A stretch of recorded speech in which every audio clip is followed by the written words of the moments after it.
আজকে আমার হাতে একটা কল রেকর্ড এসে পৌঁছেছে। কল রেকর্ডটা আমি পুরো দুবার শুনেছি। দুবার শোনার পর আমার মনে হয়েছে এটা আপনাদেরকে সবাইকে শোনানো দরকার। বাংলাদেশের বর্তমান যা পরিস্থিতি, তাতে সাধারণ মানুষ অত্যন্ত উদ্বিগ্ন। তারা রাস্তাঘাটে বেরোতে ভয় পান। এখন যারা এই সমস্ত করে বেড়াচ্ছে তারা কারা? এই কল রেকর্ডটা শোনার পর আমি একটা মোটামুটি মুখবন্ধ তৈরি করেছি আপনাদের সুবিধের জন্য, যাতে আপনারা এই লম্বা কল রেকর্ডটা শুনতে কোনো রকম এই দ্বিধা না করেন। কারণ কল রেকর্ডটা যদি পুরো না শোনেন তাহলে পরে কিন্তু আপনি এদের প্ল্যানটা ধরতে পারবেন না। আওয়ামী লীগকে বদনাম করার জন্য এবং জামাতকে সাইজ করার জন্য বিএনপি একটা পরিকল্পনা করেছে। সেই পরিকল্পনার জিনিসটুকু আমি মুখবন্ধে আপনাদের বলে দিচ্ছি। বিএনপি নেতাদের ভয়ঙ্কর পরিকল্পনার কল রেকর্ড।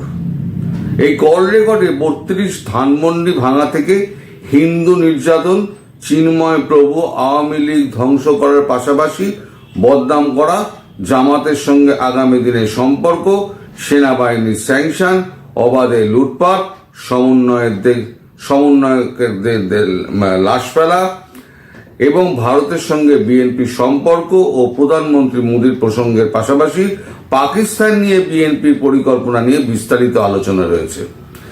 এদের ধ্বংসাত্মক পরিকল্পনা থেকে রেহাই পাবেন না শিল্পী, সাহিত্যিক, ব্লগার, সুশীল সমাজ, অরাজনৈতিক ব্যক্তি সহ সাধারণ মানুষ। এরা দেশ জুড়ে অরাজকতা সৃষ্টি করে আওয়ামী লীগকে বদনাম করতে চায়। সবার সাবধানতার জন্য আমি আনএডিটেড ভার্সনে এটা তুলে দিলাম। সাবধান হন, দেশের শত্রুকে চিনুন।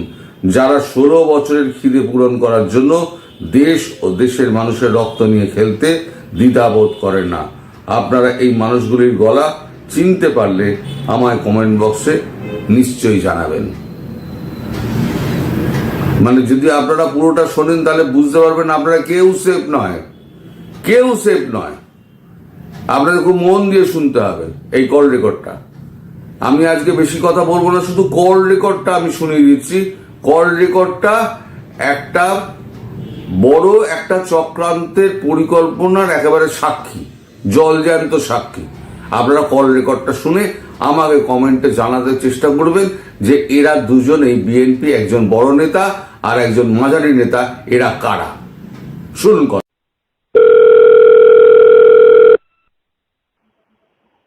ভাই আসসালামু আলাইকুম।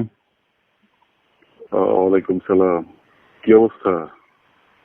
এই তো ভাই, আপনি ভালো আছেন? আছি, অনেক রকম ঝামেলা, চাপ যাচ্ছে, প্রচুর কাজ। হ্যাঁ, কি অবস্থা বলো? আর ভাই কেমন থাকি, কোনো খোঁজ খবর নেন না। মাঠে রাজনীতি করতেছি, আওয়ামী লীগের বাড়িঘর ভাঙতেছি, পার্টি অফিস ভাঙতেছি, নাম হচ্ছে ছাত্রদের। আরে না না, ওই রকম কিছু না। হ্যাঁ, আমাদের তো এখন নিজেদেরকে প্রমাণ করার বিষয়। ওই যে পার্টির যে ইনস্ট্রাকশন গুলি আছে জেলা পর্যায়ে বা অন্যান্য পর্যায়ে থেকে, সেই অনুযায়ী কাজ করো, সবই হবে। ধৈর্য হারা হওয়া যাবে না, ঠিক আছে? হ্যাঁ তা ঠিক আছে ভাই, 32 ভাঙার খাওয়া গরু দিয়ে দিলেন, আমরা কিছুই পাইলাম না, একটা মুগরি পর্যন্ত তো খাওয়া দিলাম না, পাইলাম না। কি যে মূল্যায়ন আমাদের করতেছেন বুঝতেছি না তো। শোনো, খাওয়া দাওয়া এগুলি কোনো বিষয় না, এগুলি হবে সবই। হ্যাঁ, এখন তো প্রথমে তো এই যে 15-16টা বছর আমাদের কিভাবে গেল, এই বিষয়টা মাথায় রাখতে হবে। তো সেই হিসাবে প্রথম বিষয় হচ্ছে আমরা নিজেদেরকে আগে প্রমাণ করতে হবে। এখন প্রমাণ না করে রাষ্ট্রীয় যে পরিস্থিতি তাদের মাথায় দিতে হবে। আমরা আমাদের পার্টির অস্তিত্ব সেটাকে আরো বড় করতে হবে, তাই না? হ্যাঁ হ্যাঁ সেটাই। 16 বছরে তো ভাই কোনো খাওয়া দাওয়াই নাই, 16 বছরে একদম না খেয়ে আসিলাম আর কি। তো যাই হোক ভাই, মার্কেটে কিছু মালাউনরা আছে, ওদের একটু ব্যবসা প্রতিষ্ঠান আছে, ওদেরকে একটু চাঁদা কি নেওয়ার যদি অনুমতি দেন। ওইটাও কি তোমাদেরকে শিখাই দিতে হবে কার কাছ থেকে তুলতে হবে, কিভাবে তুলতে হবে। আর সবচেয়ে বড় বিষয় হচ্ছে তোমাদের এই বিষয়গুলি নিয়ে এটা মাথায় রাখতে হবে, খেয়াল রাখবা। যাতে কোনো রকম দলীয় শৃঙ্খলা নষ্ট না হয়। না না, তা তো দেখতে হবে ভাই। তো এমন কিছু চাঁদাও তো তুলি না, 2-4 টাকা যা তুলি পকেট খরচ করতেই চলে যায়, সংসার খরচ তো আর চলে না রে ভাই। এখানে আমাদের তো আসলে কিছু বিষয় আছে। হ্যাঁ, এখন প্রথম অবস্থায় যেটা আর কি, সেটা হচ্ছে আমরা আগে তো আমাদের নিজের ওই যে বললাম পূর্বের বিষয়টা, আমরা আগে আমাদের জায়গাটা শক্ত করতে হবে। তারপরেও যা চলতেছে, যেভাবে চলতেছে সেভাবেই কন্টিনিউ করো। আর আরেকটা বিষয়, হ্যাঁ বলেন ভাই। কিছু কিছু বিষয় আছে এগুলি ফোনে এভাবে আলাপ না করাই বেটার। না না ভাই, সেটা কোনো বিষয় না। আমরা তো এখন সরকারের মধ্যে আছি, কে আর কি করবে। তো ভাই বিষয়টা হচ্ছে কি, এই যে সমন্বয়করা তো দেখি খুব মাথা তারা দিচ্ছে আর কি। এই যে 2-1টারে ফালাই দেই, আওয়ামী লীগের নাম হইবে এখন। এখন তো এদের আওয়ামী লীগের এদের বেশি শত্রু, ফালাই দিলে তো সমস্যা নাই কা। ওইগুলি নিয়ে খুব বেশি মাথা ঘামানোর প্রয়োজন নাই, তবে একান্ত যদি গায়ে উঠে যায়, হ্যাঁ। এই কি বলে বৈষম্য বিরোধী যে শুয়োরের বাচ্চাগুলো আছে না, ওইগুলি আসলে ডিস্টার্ব করতেছে, আমাদের কাছে খবর আসতেছে। এখন বিষয় হচ্ছে আমরা এমন এক জায়গায় পড়ে আছি, আমাদের দলের অবস্থান সরকারের কাছে, ওদের কাছে রাষ্ট্রীয় যে এখন যে কাঠামো আছে তাদের কাছে আমরা আমাদেরকে প্রমাণ করার বিষয়টা হচ্ছে সবচেয়ে বড় বিষয়। যার কারণে এগুলি যদি করো, একান্ত গায়ে যখন এসে যাবে তখন করতে হবে, আর সেইখানে নিজেদেরকে ওইভাবে হাইড করে রাখতে হবে। এমন কিছু করা যাবে না যেটা একদম জনগণের সামনে চলে আসে, জনগণ বুঝে যায়। ঠিক আছে? না, এখন ফালাই দিলে আওয়ামী লীগের নাম হবে সেটা বিষয় না, কিন্তু ওরা বেশি মাথা ছাড়া দিলে কিন্তু আমাদের দলের জন্য বিপদ হয়ে দাঁড়াবে। ওরা তো জামাতের সাথে শিবিরের সাথে নিয়োগ করতেছে, এটাও তো আমাদের মাথায় রাখতে হবে। অবশ্যই রাখতে হবে। ওরা ইতিমধ্যেই আমাদের কিন্তু আমাদের দলের জন্য মাথা ব্যথার কারণ হয়ে গেছে। আর ওরা তো টোটালি জামাতি প্রেসক্রিপশনে চলে। জামাতের কাছে প্রচুর পয়সা আছে, ওদের পয়সা দিতে পারতেছে, ইভেন তারা সরকারকেও কিন্তু প্রচুর পরিমাণে হেল্প করতেছে। সেটা ওই জায়গাটা আমাদের একটু গ্যাস থেকে গেছে। আর আইডিওলজিক্যালি ওদের সাথে আমাদের অনেক কিছুই মেলে না। হ্যাঁ, সেটা তো অবশ্যই। কিন্তু একটা বিষয় ভাই, সেটা হচ্ছে কি, যে ফখরুল সাহেব যে প্রধান উপদেষ্টার সাথে বৈঠক করে কি সব নির্বাচনের মূলা প্রধান উপদেষ্টা উনাকে ঝুলাই দিল, আর উনি ওই বিষয়টি নিয়ে দলের মধ্যে সবাই লাফালাফি করতেছে, নির্বাচন দিবে দিবে দিবে দিবে কি নির্বাচন, সেটা তো আমার মনে হয় না। এটা যে কতদিন থাকে সেটাও তো একটা বিষয় আসছে। এইভাবে তো চললে পারে দেশটা তো একবারে আর কি আর হবে আমি বুঝতে পারতেছি না। তবে যেভাবে চলতেছে তো লোক, আমরা একটু টুকটাক চাঁদাটা তুলতেছি, এভাবে আর কি চলি। সেই জন্য বললাম ওগুলি সবকিছু নিয়ে বলা যাবে না, সবকিছু করা যাবে না। ওইগুলি তোমরা তোমাদের মাথায় আসবে না, এগুলি বুঝিয়ে বলবো। হ্যাঁ, জামাতের যে বিষয়টা সেটা হচ্ছে ওরা খুব শক্ত অবস্থানে আছে। তারপরে আমাদেরও তো একটা বিষয় দাঁড়িয়ে গেছে, এখন উপদেষ্টাদের সাথে বসে সরকারের ভিতরে আমাদের নিজের একটা শক্ত অবস্থান তৈরি করতে হবে। তো আমাদের মাঠে করব, সরকারের কাছে করব, এগুলি তো আমাদের দায়িত্ব। আর এমন কিছু যদি না করি, সরকারের সাথে যদি আমাদের ভালো অবস্থান সৃষ্টি করতে না পারি, বারবার বৈরিতার সৃষ্টি হয়, তাহলে কিন্তু আমাদের পার্টি শেষ। আর আমাদের পার্টি শেষ মানে আমরাও শেষ। ভাই আরেকটা কথা, সেটা হচ্ছে কি, হ্যাঁ বলো বলো বলো ভাই সেটা হচ্ছে কি, যে আমাদের প্রতিবেশী দেশ ভারত তো দেখি আমেরিকা ট্রাম্প একদম সিগন্যাল দিয়ে দিচ্ছে যে বাংলাদেশ বিষয়টা তুমি দেখো। তো আমাদের তো সমর্থনে তো ভাই ভারত সরি পাকিস্তান আর হচ্ছে চীন ছাড়া তো আমাদের কোনো দলীয় সমর্থন নাই। তো আওয়ামী লীগের তো একটা শক্ত একটা ঘাঁটি আর কি হয়ে যাচ্ছে আর কি। এই বিষয়টা তো আমাদের নজর রাখতে হবে। আমাদের তো এই বিষয় তো প্রেসারে ফেললে তো আওয়ামী লীগ যদি মাঠে নামে পড়ে তো আমাদের তো তাহলে সমস্যা হয়ে যাবে।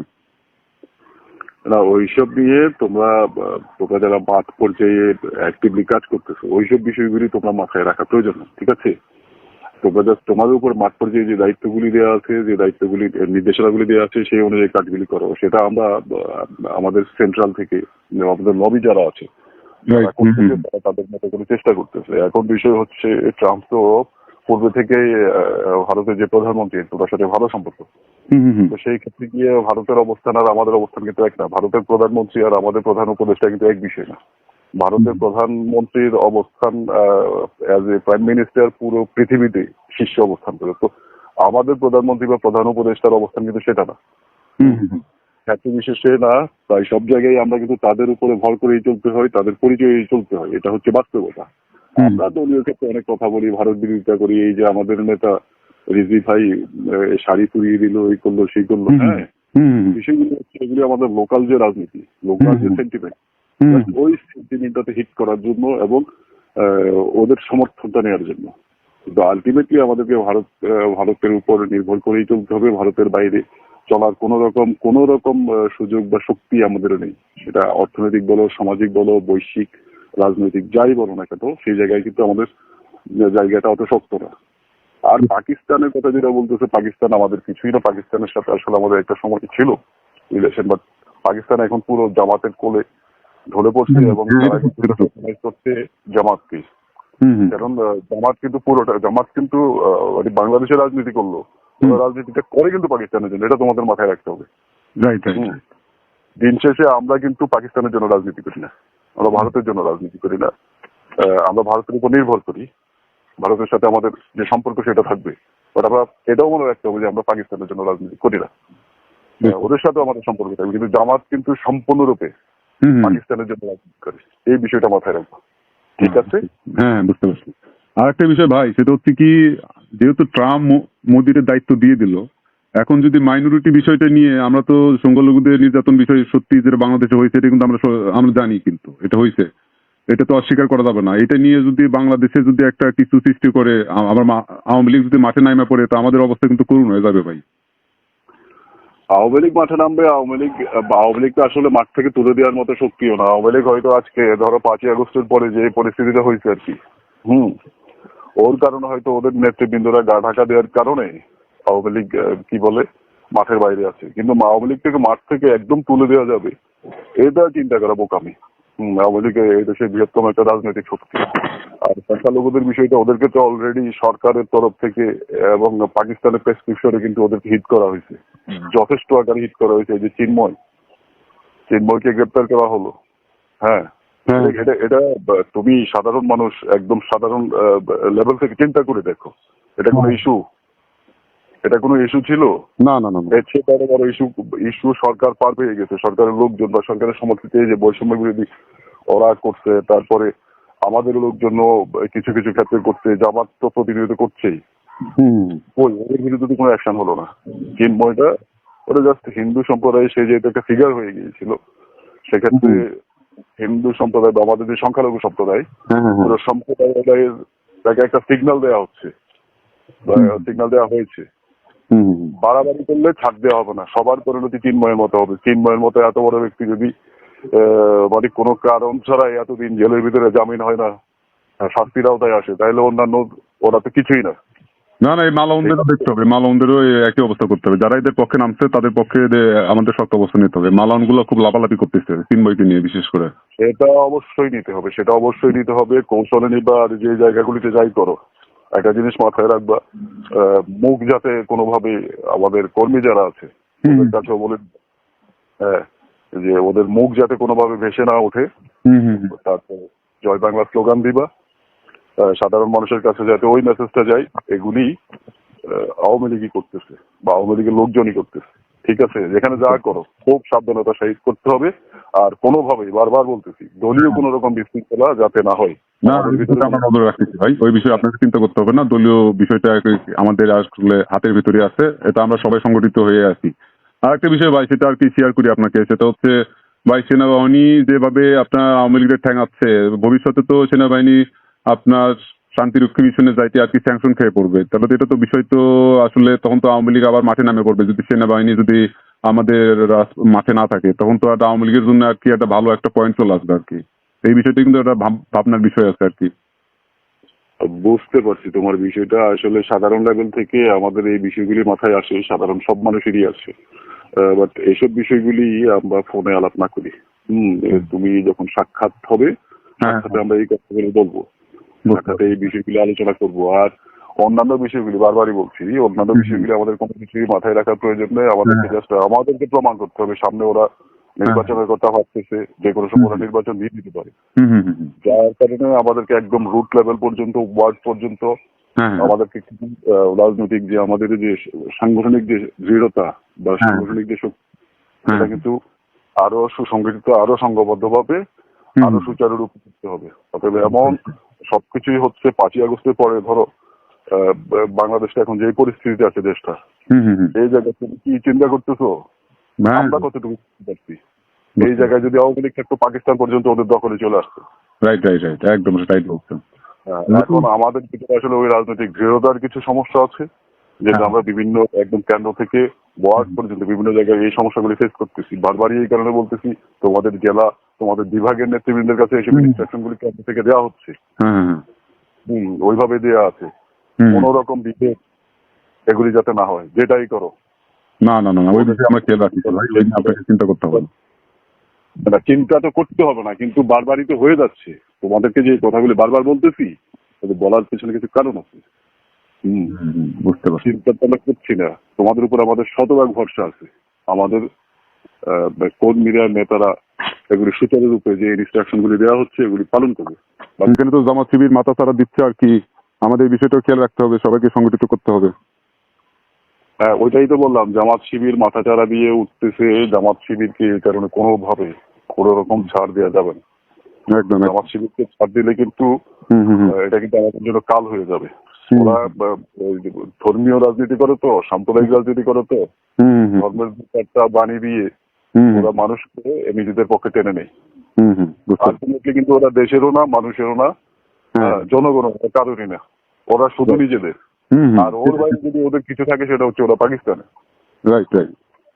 এই জিনিসগুলি তোমরা মাথায় রাখবা, খুব শক্তভাবে মাথায় রাখবা। ওরা আমাদের বন্ধু না, আমাদের জোটে ছিল, জোটে আমাদের সাথে সামনে হয়তো আরো হবে, বাট সর্বশেষ একটা জিনিস মাথায় রাখবা, ওরা আমাদের বন্ধু না। একদম একদম, এটা আমাদের মাথায় আছে। এটা শক্তভাবে মাথায় গেঁথে রাখবা। আর কোন জায়গায় ওদেরকে রাজনৈতিক ইস্যুতে কোন রকম ছাড় দেওয়া যাবে না। বুঝতে পারছি। ঠিক আছে ঠিক আছে, আমরা অবশ্যই এই বিষয় নিয়ে খেয়াল রাখবো, আর সে সামনে এইভাবে কাজ করতে হবে ভাই।